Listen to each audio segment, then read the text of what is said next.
How's it going, guys? Welcome to the second episode of MMA in the Morning. Thank you for joining me. Today is February 16th. I had to double check there. Okay, so today, the topic of conversation, we are going to talk about the return of TJ Dillashaw, the legacy of Kamaru Usman. I realized that he hasn't retired, but the legacy that he's building. And topic number 3 is the Welterweight Division. And we have a fight this Saturday, which is Curtis Blaydes versus Derrick Lewis. Oh, you know what? I forgot to bring up the rundown. So here it is. Here's the rundown that I just talked about. TJ Dillashaw, Curtis Blaydes, Welterweight Division, and Kamaru Usman. Okay, so we are just going to jump right into it. So as you guys know, TJ Dillashaw, his 2-year suspension is coming up as of, well, essentially it's already up. He was suspended in January 19th, 2019. And just recently, as of last month, his 2-year suspension has come to an end. And he has been recently on ESPN, and also there's been a report on MMA Junkie and also on MMA Fighting. And the question was asked to TJ, who would he like to face when he returned to the octagon? And he said that he would like to go straight for the title. He would like to fight the winner of Aljamain Sterling versus Peter Yan. Me personally, this is just a personal opinion, but I don't want him to fight for that title just yet. I also believe that he should earn. I'll use that word, earn. It's just the fact that, I mean, the guy had been out of commission for the last 2 years. And it pains me to say this because I am a fan of his.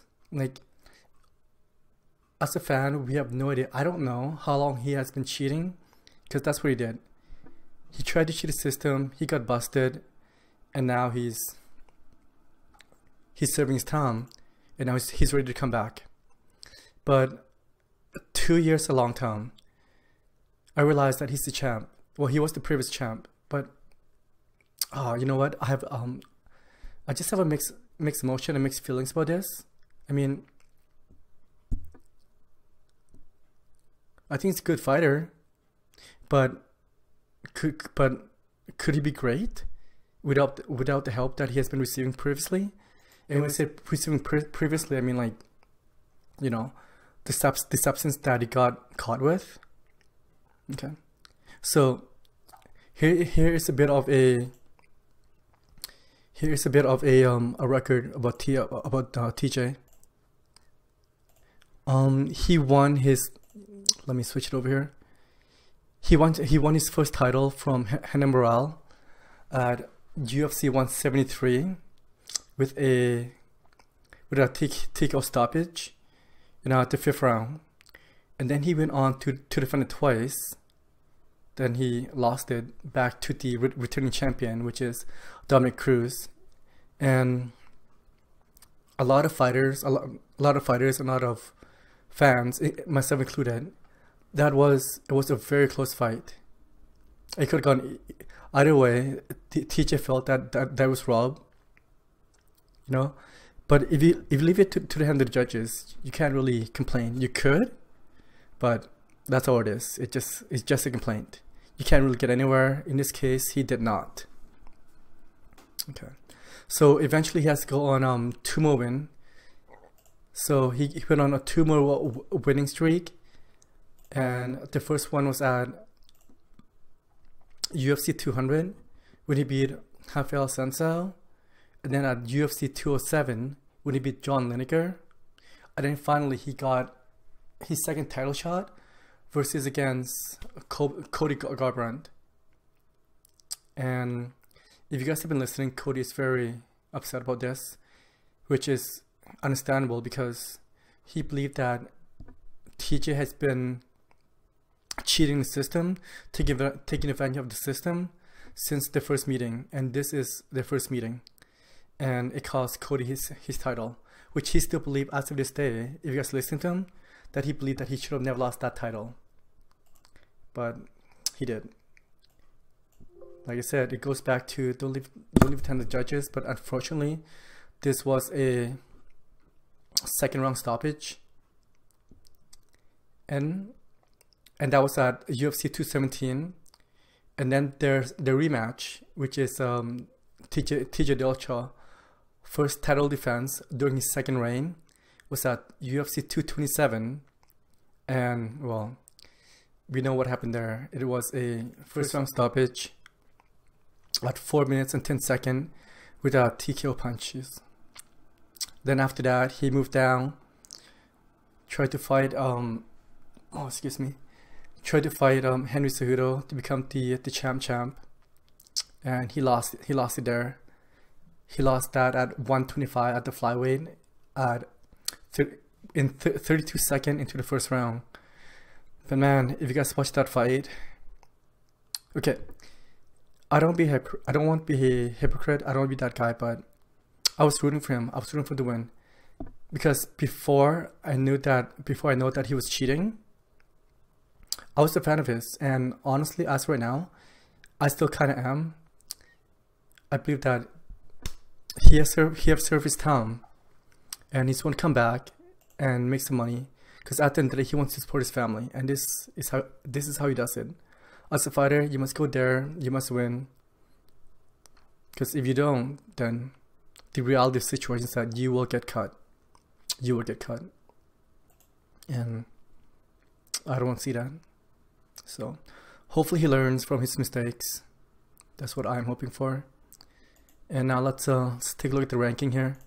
So this is the ranking from UFC.com. Well, surprisingly, TJ is not ranked. I find that very strange. Okay, so let's get back to the first question. When he comes back, who do you think he should fight next? Okay, we're gonna take the champ and the number one contender out the way, which the champ is Peter Yan, and the number one contender is Aljamain Sterling, and these guys are fighting on March 6th, which is in a few weeks away. That is gonna be a big card. And then number 2 we have Corey Sandhagen. Number 4, sorry, 2 to 4. Number 3 is Frank Edgar. Number 4, Pedro Muniz. 5, Cody Garbrandt. 6, Rob Font. 7, Marlon Morales. 8, Jose Aldos. 9th, Dominic Cruz. And 10, Jimmy Rivera. Okay, let's take Dominic Cruz out of the equation, because he is fighting on March 6th as well, and he'll be facing Cassie Kenny. So after that being said, Dominic is out. Dominic Cruz is out of that equation. So who do you guys think should be the first fight back when TJ come back into the UFC? Corey Sandhagen, he just got the biggest win of his career, beating Frank Edgar. Like, as of right now, Frank Edgar, he's a legend. He's a Hall of Famer. And Curtis Sandhagen, he's running a 2-fight win streak. He beat Frank Edgar and Marlon Morales, and before that he lost to Aljamain Sterling. And Frank Edgar, he's number 3. He's jumping back and forth right now. He just lost, but however he beat Pedro Muniz as well. Then he lost to Chen Song-jong. And number 4 is Pedro Muniz. He's on a 2-fight losing streak, so I don't mind if TJ fight Pedro Muniz, because you know what, ring rust, I believe in the ring rust. Ring rust is a real thing, and after being off for 2 years, I don't think he should be fighting the top 5. So if I don't believe that he's gonna be fighting the top 5, so here are, you know what, I take that back. Let's say 5 and below. And the reason why I say that is that excuse me. The reason why I say 5 and below is that as I'm looking at the ranking right now, the person who's sitting at number 5 is Cody Garbrandt. So 5 is Cody Garbrandt, 6 is Rob Font, and Rob Font's on a 3-fight winning streak. Holy shit. That's gonna be a tough task for him when he comes back. But if he does beat up on Rob Font, I'll put him on a short list to compete for the bantamweight title. Okay, so number 7, Marlon Moraes. Number 8, Jose Aldo. 9th, Dominic Cruz, which is fighting, so he's out. And 10th is Jimmy Rivera. Okay, guys, looking at this and their record, I mean, Cody is one. Like they just shown the last 3 fights, so it's 1 win, 2 loss, the last 3. Rob Font's 3 in a row.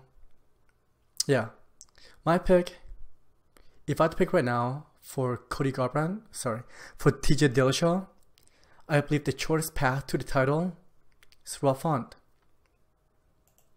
Rob Font will be his shortest path to the title.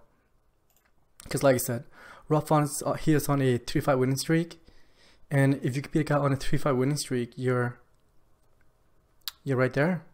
You're right there. But however, no, I guess it's too soon. I was thinking if there could be a possibility of him being a backup fighter for this fight coming up, but it's, like I said, like 3 weeks away, so I don't see that happening.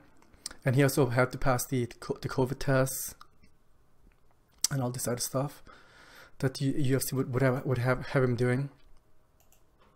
Yeah. So that's my pick, you guys. Like I said, the original question was that, who do you think his first fight back? I did mention that ring rust might be an issue. Okay. Okay, so here are my 2 fighters. Okay, if ring rust is an issue, which I believe it is, I would like to see him fight. Who hasn't he fought? Has he fought? You know what?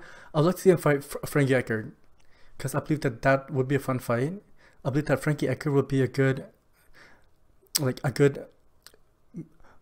measuring bar. It would be a good bar to see where he I can't even speak right now. It's early in the morning, to see where he is still at. Okay, and that, if I believe that ring rust is an issue, I realize that it's Frankie. Frankie is not going to be an easy task for anyone. And yeah, but if he wants to jump into the title right away, I mean, when I say right away, I mean like right away, there's only one person, like Rob Font, man. You gotta beat Rob Font, and you gotta beat him. You just gotta finish him. Just gotta finish Rob Font. If he does finish Rob Font, and 100%, I believe that he should be next in line for the UFC bantamweight champion, facing the winner of Peter Yan or Aljamain Sterling. With the exception that there is no, let's say that there's no funny business. There's no, what word am I looking for? There's no controversy. If there's no controversy, and if TJ went in there and just like destroy Rob Font, he's next up. But I also believe in a warm-up fight. I realized that the person I picked for his warm-up fight is Frankie Edgar. I know. I realized that Frankie Edgar is not going to be a warm-up fight for anybody. But in this case, I believe that age is a factor, and that is going to be a good fight. And eventually, I also would like to see him fight Cody Garbrandt again, because Cody Garbrandt believed that he never lost to him. And you know what? I don't know. I realized that the history book says he did lose to him, but he could have been choosing there as well. He could be taking some kind of substance, he could have been doing whatever he was doing, but that is another story. I mean, the guy has service time. I would like to give him the benefit of the doubt, and I am looking forward to see what's the future hold for him. And for me as a fight fan, I am looking forward to it. I'm looking forward to it. So, TJ, welcome back. I'm looking forward to your fight. And those are my two picks. Those are my two picks. Number one, Frank Edgar as a warm-up fight. Number two is Rob Font because he's a beast. Okay, all right. Okay, guys. So after that, let's move on to topic number 2. And topic number 2 of today is the legacy or building of a legacy of Kamaru Usman. And holy smokes, you guys, UFC 258, that was unbelievable. It's just the fact that, you know what, I didn't see that coming. And I mean, I was picking against the guy. I'm not gonna lie, I was picking against him. I thought that Gilbert Burns was gonna come in and he was gonna take the belt away from Kamaru. Gilbert Burns started out round 1 extremely aggressive. Well, no, I just say extremely aggressive, but he was doing well. He was doing well. He was doing his shot. He was landing his shots, and 100% he was winning that round. But round 2, Kamaru, he seems so much more composed, and I don't know what happened there. Like he just took over. I was watching the fight, and I don't know what caused the shift. I've heard some people said it was Gilbert Burns' some endurance, his cardio. I don't believe that is the case. So like this guy's been, man, Kamaru's a beast. I mean, he's 13-0 into UFC with 3 title defense.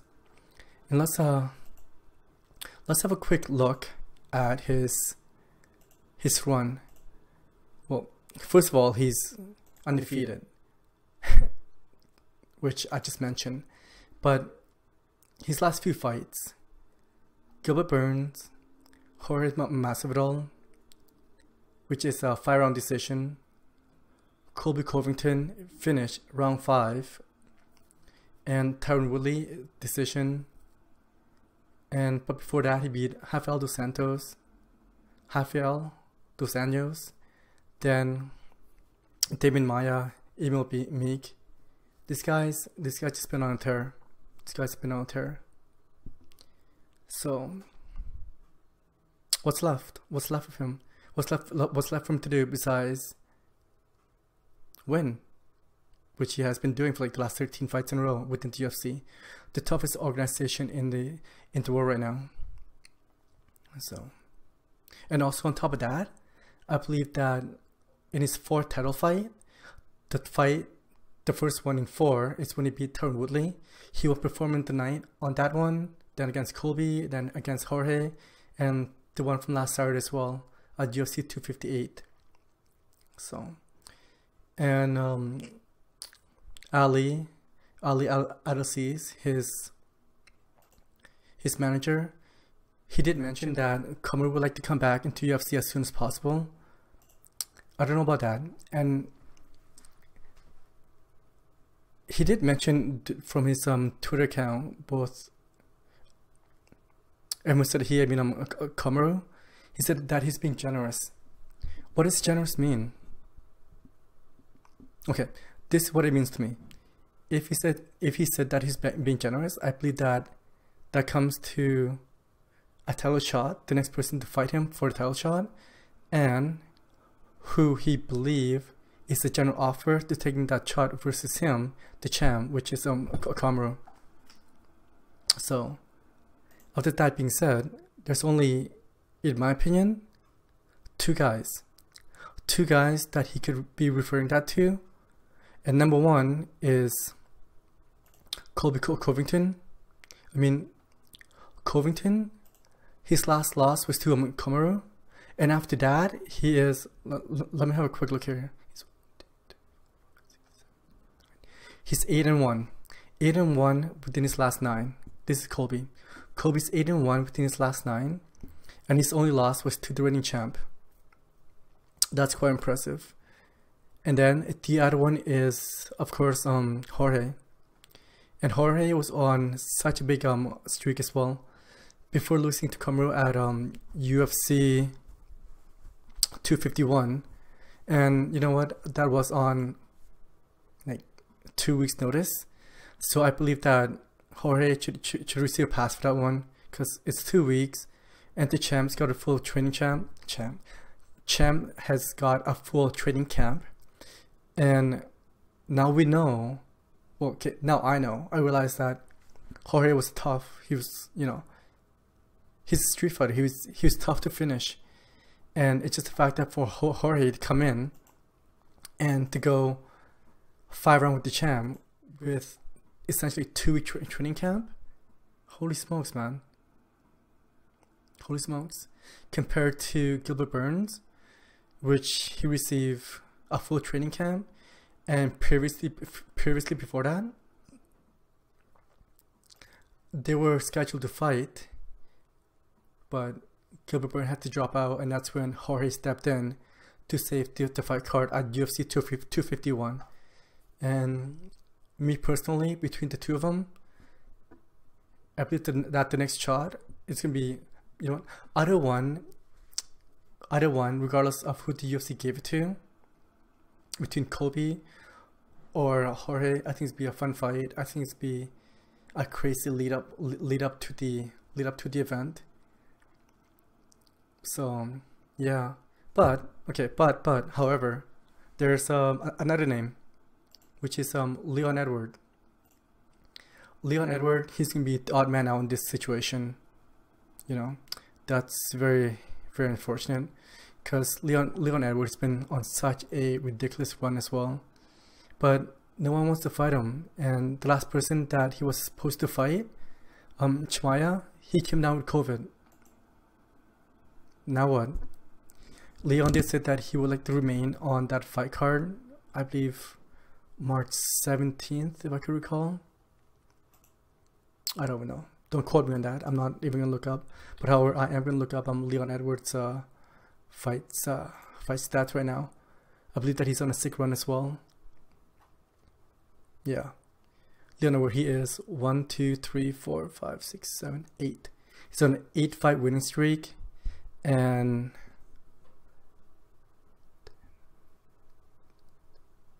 and 10 out of 11 on his last fight. But however, for Leon, the last person that he lost to was Kamaru Usman, and that's not good. That's not good for Leon. So, but however, according to this, they said that he is scheduled for March 13th, not 17th, as I previously mentioned, but that against Kamsat Chimaev, which we know that it's not going to happen. So yeah. Okay, a lot of people has been saying this, and I'm one of those person as well. How about, okay, stick with me. How about we go how about we go Kamaru Usman against Jorge, but before they compete, I would like them to be the coach of the next Ultimate Fighter, which is Ultimate Fighter 29, because the UFC has been looking for 2 coaches, and Dana White, he's gonna hint at UFC 258 that they are working on something. You know, I can see that being a very fun lead up. I mean, Kamaru coaching against Jorge. Holy shit. Okay, on a side note, who else would have coached the Ultimate Fighter? Because Dana White did mention that it's gonna be a fun UFC. A fun Ultimate Fighter. I don't know if he's just saying that as being a promoter that he is. Besides Kamaru, because he's going to take some time off. He essentially, in my opinion, has essentially cleared out the division. He's been like everybody. There's no one else left for him to beat. There's no one else left for him to beat as of this moment. Like, I would love to see the rematch between Jorge. And that's it. And against Colby, I believe that he crushes Colby. That was... I didn't think the fight was too competitive.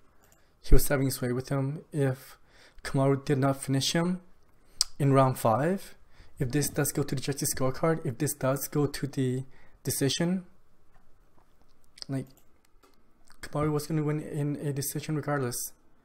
There's no way for Colby to win that match unless he finished him, but he was not landing at all. He was not landing in that fight at all. And Colby is not known as he was not known to be a strong finisher. He was known to be as a wrestler. For that to happen, it was very unlikely. It's very unlikely for Kamaru to be finishing that fight. So yeah.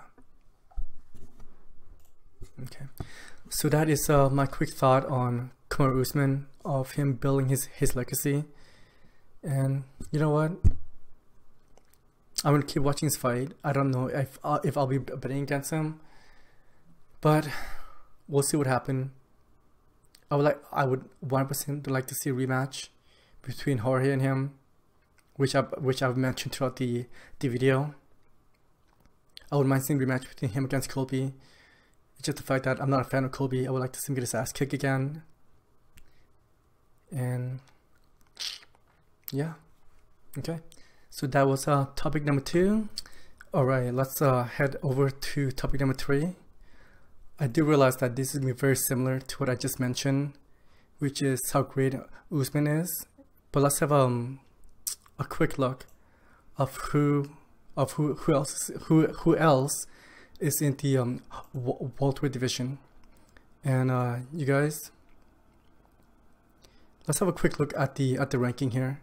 For welterweight, besides the Chan, you got number 1 is Colby Covington, which he beat. Number 2, Gilbert Burns. Number 3, Jorge. Number 4 is Michael Chiesa. Number 5, Tyron Woodley. 6, Stephen Thompson. 7, David Maya. 8, Neil Magny. 9, Vincent Laquez. And 10, Li Ying Lai. So, out of the people that I just mentioned, who do you guys like to see him fight next? That's my pick right there. So that was kind of nice that that popped up, and that's my number 2 pick, Colby Covington. Okay, let's have a quick look here. I took down a quick note for this streak that these guys are on. Let's start off with Michael Chiesa. Let's say Chiesa. He's on a 4-fight winning streak, which is the longest in the division. And then, no wait, well, next to Leon Edwards, but they're not gonna fight anytime soon. So Michael Chiesa is on a 4-fight winning streak. Stephen Thompson's on a 2-fight winning streak. Tyron Woodley is on a 3-fight losing streak, but it is booked to fight on Winston Laquez on March 27th.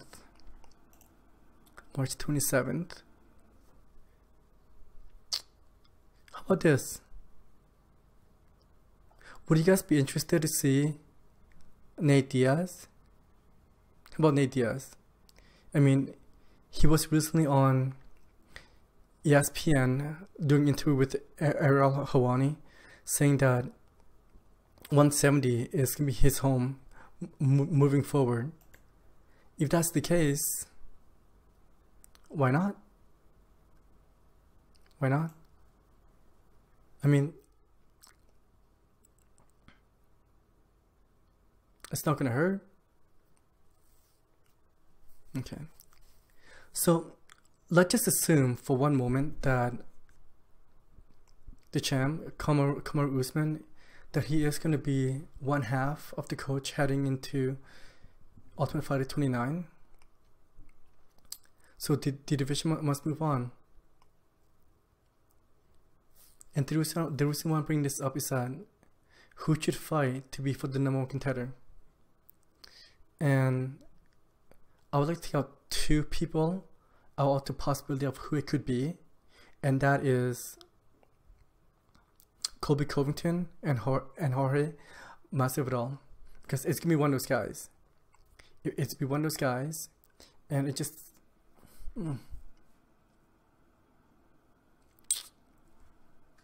Let me have another quick look here of the stats. Yeah, Kobe's on his win one, lose one, but his last loss was against Kamaru. All these guys' last loss was against Kamaru. Jorge's last loss was to Kamaru. Gilbert, oh my goodness, Gilbert Kamaru, Colby to Kamaru. Tyrone was to Kamaru as well. It's got a loss to him. Yeah. So the UFC Welterweight Division, it's being taken over. UFC Welterweight Division is taking over, and right now, man, it seems like Kamaru Usman, he's one level above everyone else. One level above everyone else. So it's gonna be a tough one, because from what I've seen, it seems like everyone is in the mix to be the next challenger to the champ. But however, no one is really, I don't believe that no one in this division could give Kamaru a challenge. I hate saying that. I just did. But I do hate saying it. I mean, but I also believe that that is the reality. Even this guy right here. He beat him. Ah, damn it. Okay. Yeah. Everyone in the welterweight division is such a mess right now. It seems like from the top 10, 1 to 10, anyone in there could beat anybody at any given time. I mean, I believe like Gilbert Burns could beat Colby. Colby could beat Gilbert Burns. Jorge could beat Colby. Colby could beat Jorge. Gilbert Burns could beat Jorge, and vice versa. And Leon Edward, he's not even on here. Okay, I think this need to be up. I think this one need to be updated. Yeah, according to this ranking, Leon Edwards is not even on here. But it is where it is. So, and Tyron Woodley, he's got a big fight coming up. So he need to win this one. He's on a freaking like 3-5 losing streak. Probably his first time in his career. It seems like I'm just rambling. I'm looking at this list right now, and yeah, the welterweight division right now. The topic of this conversation was welterweight division, and as right now, the division is it's a mess because there's no clear #1 contender. The only clear in this division is that this one king, and that's Kamaru Usman, and he's head and shoulder above the rest.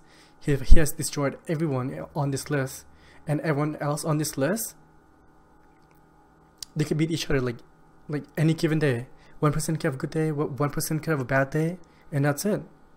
And that's all it takes. Just one good day.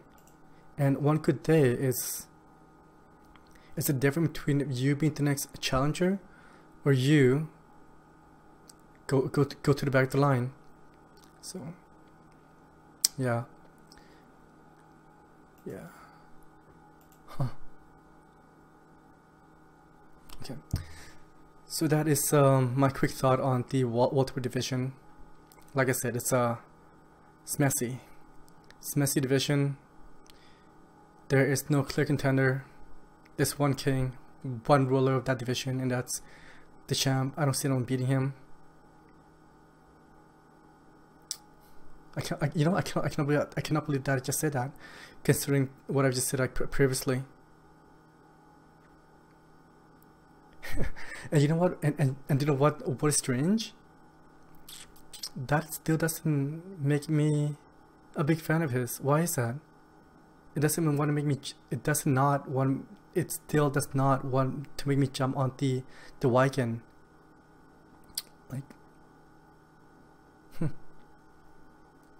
is that strange? Yeah, would that be something for me to ponder? But like I said, man, the welterweight division is a mess. Bring back Nick.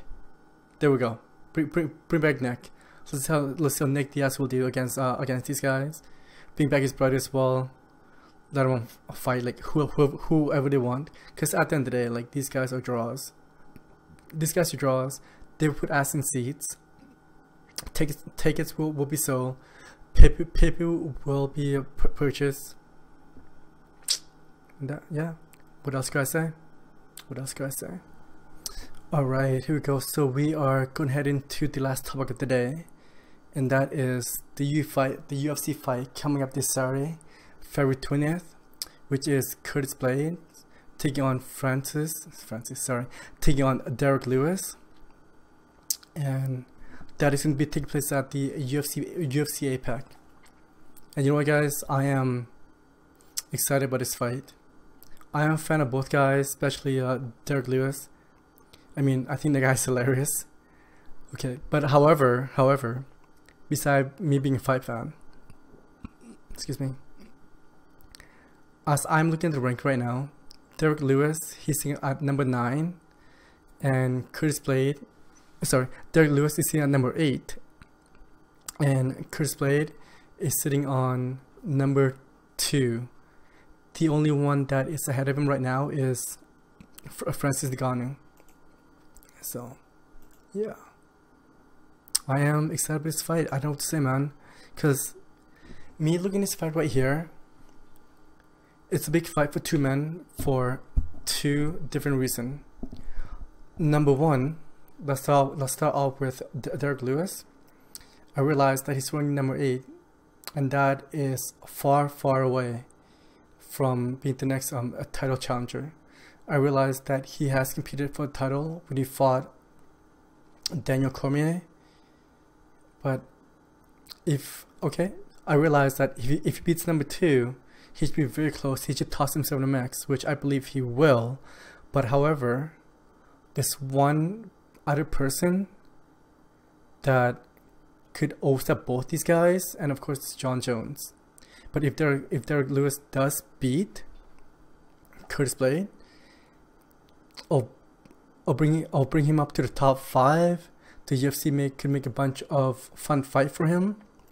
And as I'm looking at the rank right now, the top 5, besides Francis Ngannou, because he's fighting for the title next, and if you beat Curtis Blaydes, we got Yersinho Rozenstruik, Alexander Volko, Cyril Gane, and Alistair Overeem's number 6. Cyril Gane's number 5. But however, Alistair is coming off a loss to Alexander Volkov. And Cyril Gane, he does have a fight book against Rozenstruik. Holy crap! Everyone in the UFC heavyweight division's got a fight book. And the people that doesn't have a fight book, they just competed. And of course, there's Junior Dos Santos, which is on. Oh my goodness, it breaks my heart. Like, I've been following Junior's fight for his career for a very long time, and right now he's on a losing streak, the one that I hate seeing. Pains me. Well, after that's being said, how about Jon Jones, when he does decide to come to heavyweight, which is that he's on his way right now? How about make his first fight versus Junior Dos Santos? I think that should be a fun fight. It might be a retirement fight for Dos Santos if he doesn't win, but if he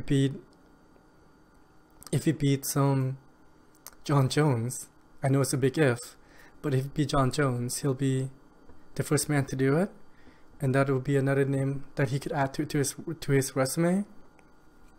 I think that should be a fun fight. So there it is, my pick for the first opponent for Jon Jones in his UFC debut in heavyweight. it is gonna be Junior Dos Santos. And I just talked about Derrick Lewis, and on the other half is Curtis Blaydes. He is, as right now, sitting at number 2. The only person that he's behind right now is Francis Ngannou. And yeah, so if he beats Derrick Lewis in this fight right here, I honestly believe that Curtis Blaydes should be the next one in line. So essentially, this fight right here could be a number 1 contender for him, a number 1 contender for Curtis Blaydes, but a fight for Derrick Lewis is just to keep him in the top 5, keep him top 5, keep him in the mix, and you just never know. I mean, Derrick Lewis, he is a fan favorite, and who doesn't like to watch him fight? And he does sell tickets, so if anything happened, if you beat him, Curtis Blaydes, the UFC could be like, hey, step up and be a backup fight for the next fight coming up. And I realized that he's fighting in Curtis Blaydes this weekend, the 20th, and Francis Ngannou is fighting Stipe on March 27th. 4 weeks, 4-week camp. That's doable. That's doable. So yeah. The heavyweight division, it kind of remind me of the welterweight division, which I just previously mentioned. But however, it is a bit of a mess as well. But in this case, it's a good mess. And what I mean by that is that in welterweight, Kamaru Usman, he is head and shoulder above the rest. But however, in heavyweight, any given day, these big guys can knock each other out. I mean, just take a look at Stipe. He got knocked out by Daniel Cormier. Then he recomposed himself, came back and finished Daniel Cormier twice, back to back. And a lot of people, and after that, a lot of people are saying that he is the best heavyweight champion that they've ever had. I disagree. I believe that the best heavyweight champion in the UFC history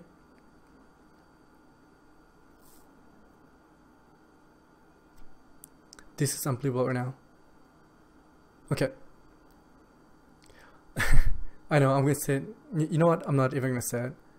The person that I was gonna say was Cain Velasquez, Cain Velasquez, and yeah, I don't know if that's me being biased because I've been a fan of Cain Velasquez for a while. I'm all about the old guard, and the UFC heavyweight title it's always being passed back and forth. So yeah, so that is the fight coming up. As right now, I am not gonna make a pick for who I believe should win or who I believe is gonna win that fight, because this fight card coming up is very shallow. But I am gonna watch it because that's what I do. I love watching fights.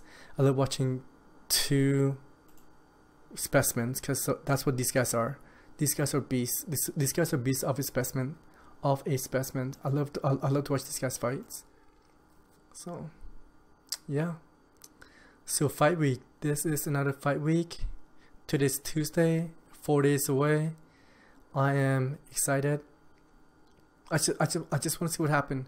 I just want to see what happened, and I want to see. And I want to see and I also want to see what's gonna happen with John Jones. John, what's going on, man? You've been working. You've been adding some mass to your frame. Where you at? Where you at? So yeah. Okay, guys. After that, that is it for today. Tell me what you think in the comment section below. If you're not, please comment, rate, and subscribe, and follow me. And let's have a conversation. This is only my second episode. I will try, like I said, I will try to upload this every day. I am working on it, so please bear with me. But however, I would really love to hear from you guys. Tell me what you think. Follow me, DM me, tweet me, get a hold of me, whatever you want. It's up to you. Take care. Thank you for listening, and be safe.